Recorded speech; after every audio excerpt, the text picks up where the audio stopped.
Hi viewers, welcome to VRR Tutorials. Today's topic is idioms. I have already made many idioms. So if you want to watch those idioms, go to our previous classes and watch them. See, if you find this video is useful, please do like, share and subscribe to our channel. So let's learn few more idioms which are on the board. So our first idiom is borrow trouble. ఇందులోనే మనకి అర్థమవుతుంది borrow trouble, right? You can understand that by seeing the literal text. Borrow trouble అంటే invite problems, అంటే మనమే ప్రాబ్లమ్స్ని కొని తెచ్చుకుంటాం. So borrow problems. So దీనికి మనం ఎగ్జాంపుల్ మనం యాడ్ చేసుకోవచ్చు. So my sister always borrows troubles. ఆమె ఎప్పుడు ప్రాబ్లమ్స్ని ఇన్వైట్ చేస్తూనే ఉంటుంది. Borrows problems, right? Borrows problems అంటే ఇన్వైట్ ప్రాబ్లమ్స్. మన ఎగ్జాంపుల్ ఎలా చేయొచ్చు? My sister always borrows troubles, right? She invites problems, right? So the next idiom is brainstorm. Brainstorm ante to generate many ideas quickly. To generate many ideas quickly. Idi manaki management lo ekku use chestam. Management students brainstorming ante quick ideas. It's a brainstorming idea అని చెప్పొచ్చు. It's a brain storming, right? So generate many ideas quickly, right? So next fourth one, break a leg. Break a leg means not literal, don't break your leg, ఇది కాదు. Which means మనం good luck చెప్తాం కదా, దానికి idiom break a leg. So any performance, maybe dance performance or speech performance, anything that you are performing. So people may say that break a leg. Break a leg అంటే మనం అర్థం చేసుకోవాల్సింది good luck అని చెప్తున్నారు. Wishing good luck, okay? So మన friend performance చేస్తున్నాడు, okay? Stage performance చేస్తున్నాడు. So మనం come on, break a leg means come on, good luck ani meaning, okay? Next, this broke means a person who has no money. A person who has no money. I'm completely broke, which means I have no money as of now, and I spent all of the money I have, right? I am completely broke now. I'm completely broke, which means I'm a person who has no money, right? Break the ice. Break the ice means to get something started, especially social conversation, okay? You are in the classroom, so no one is talking. You are a teacher, so you have to initiate, right?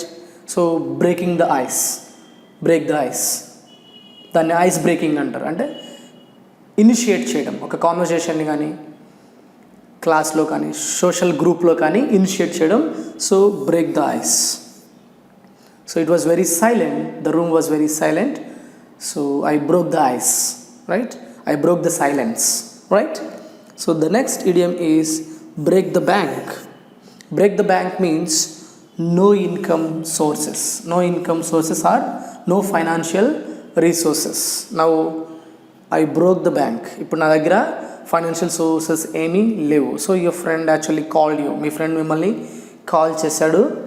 So నీ status అడుగుతున్నాడు. So నీ financial status అడుగుతున్నాడు. ఏంటంటే నీకు job లేదు, ఏం లేదు, no financial resource, no sources, job లేదు, ఏ ఇన్కమ్ కూడా లేదు. So I broke the bank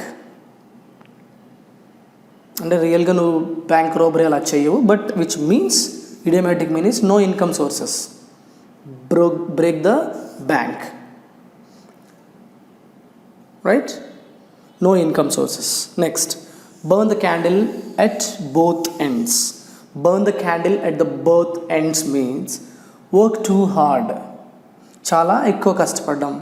okay, work too hard or too many hours, for long hours, right? I burn the candle at both ends for my civils exams, right? I burned the candle at the both ends. I worked very hard. I burned the candle at both hands for my civils exams, right? అది ఎగ్జాంపుల్గా use చేసుకోవచ్చు. Next, bury the hatchet.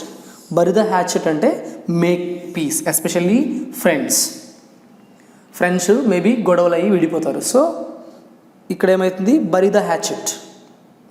Hey, bury the hatchet. Okay, let us make peace అని. So both friends buried the hatchet and became friends again. Both friends buried the hatchet and became friends again. Okay, అంటే పాత ఏమన్నా ఉంటే bury చేసేసి they become friends again. Thank you for watching. If you have any idiom whose meaning you don't know, please do share in our query group. We are ready to give example with meaning. Thank you for watching. This is Palvi from VRR Tutorials. English and అలాగే Hindi languages కి ఉన్న importance ఏంటి, and అలాగే ప్రస్తుతంలో మనకి English and అలాగే Hindi languages ఎంత అవసరం అనేది అందరికీ తెలిసిన విషయమే కదండి. సో ఈ హిందీ అండ్ అలాగే ఇంగ్లీష్ లాంగ్వేజ్ నేర్చుకోవడానికి మనం ఎలాంటి వేస్ ఫాలో అవుతున్నామండి ప్రస్తుతంలో? మొదటిది అయితే బుక్స్ పర్చేస్ చేస్తున్నాం, లేదు అనుకుంటే ఇన్స్టిట్యూట్ కి వెళ్ళి నేర్చుకుంటున్నాం. సో ఈ బుక్స్ పర్చేస్ చేసినప్పుడు మనకి ఆ బుక్స్ లోని చాలా లిమిటెడ్ నాలెడ్జే ఉంటుందండి. అండ్ అలాగే లిమిటెడ్ నాలెడ్జే నేర్చుకుందాం అనుకున్నా అది మనం ప్రాక్టీస్ చేస్తున్నప్పుడు మనకి చాలా డౌట్స్ అనేవి అరైజ్ అవుతాయి. మనకు ఆ డౌట్స్ క్లారిఫై చేయడానికి ఎవరైనా ఉంటున్నారా?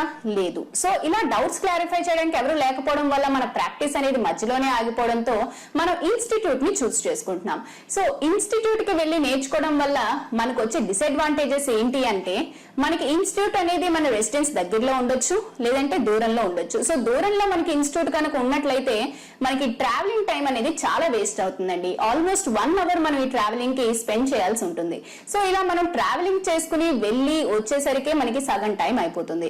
సో పోనీ మనకి హిందీ అండ్ అలాగే ఇంగ్లీష్ లాంగ్వేజెస్ అనేవి చాలా ఇంపార్టెంట్ కదా, అవసరం కదా, పోలే వెళ్ళొచ్చేద్దాం అనుకుంటాం. సో అలా దూరంకి వెళ్ళి మనం ఆ ఇన్స్టిట్యూట్ లో నేర్చుకుందాం అనుకున్నా అక్కడ మనకి వెల్ ఎక్స్పీరియన్స్డ్ అండ్ అలాగే క్వాలిఫైడ్ ఫ్యాకల్టీ ఉంటుందా? లేదు. ఒకవేళ అలా వెల్ ఎక్స్పీరియన్స్డ్ అండ్ క్వాలిఫైడ్ ఫ్యాకల్టీని కనుక ఆ ఇన్స్టిట్యూట్ కనుక ప్రొవైడ్ చేసినట్లయితే మనకి అలాగే ఫీజెస్ కూడా చాలా ఎక్స్పెన్సివ్ గా ఉంటాయి. అవి మనం బేర్ చేయలేకపోవచ్చు. పోనీ మనం ఎంత అవసరం ఉంది కదా బేర్ చేద్దాంలే అని బేర్ చేసుకున్నా మనకి అక్కడ పర్టికులర్ గా ఒక లిమిటెడ్ టైం అని పెట్టి మనకు ఓన్లీ 1 hour లోనే ఈ క్లాస్ నేర్చుకోవాలి అనేది ఉంటుంది. అండ్ అలాగే ఒక పర్టికులర్ టైం కి మాత్రమే మనం ఆ క్లాస్ కి అటెండ్ అవ్వాల్సి ఉంటుంది. సో మనకి ఎన్ని పనులున్నా పనులన్నీ పక్కన పెట్టి మనం అక్కడికి వెళ్ళినా కూడా ఆ 1 hour లో మనం ఎంత సబ్జెక్ట్ నేర్చుకోగలుగుతామండి? మనతో పాటు ఇంకా చాలా స్టూడెంట్స్ ఉంటారు కదా, ఒక 40 to 50 స్టూడెంట్స్ వరకు మనకు ఒక క్లాస్ లో 1 hour లో ఉంటారు. ఉన్న ఒక్క ఫ్యాకల్టీ 40 to 50 స్టూడెంట్స్ కు వచ్చే డౌట్స్ అన్ని కూడా ఆ 1 hour లో క్లారిఫై చేయడం అనేది ఇంపాసిబుల్. సో మీకు ఈ ప్రాబ్లమ్స్ అన్నిటికీ కూడా ఒకటే సొల్యూషన్ అండి, అదే VRR Tutorials వాట్సాప్ గ్రూప్. ఈ వాట్సాప్ గ్రూప్ అనేది బోత్ ఇంగ్లీష్ అండ్ అలాగే హిందీ లాంగ్వేజెస్ కూడా అవైలబుల్ గా ఉందండి.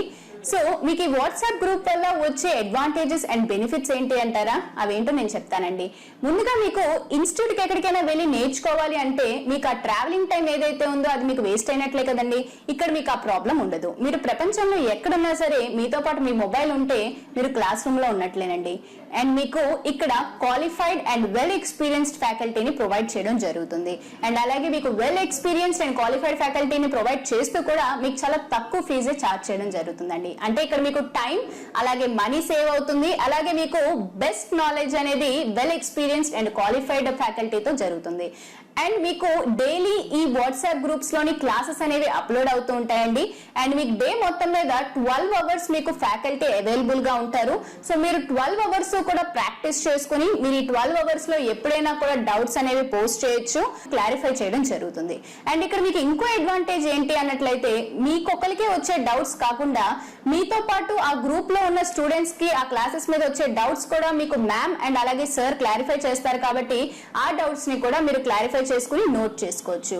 సో మీకు ఈ వాట్సాప్ గ్రూప్ వల్ల చాలా అడ్వాంటేజెస్ ఉన్నాయండి. ఈ స్పోకెన్ హిందీ అలాగే స్పోకెన్ ఇంగ్లీష్ వాట్సాప్ గ్రూప్స్ లో మీరు జాయిన్ అవ్వాలనుకుంటే కాల్ చేయండి 9603339977.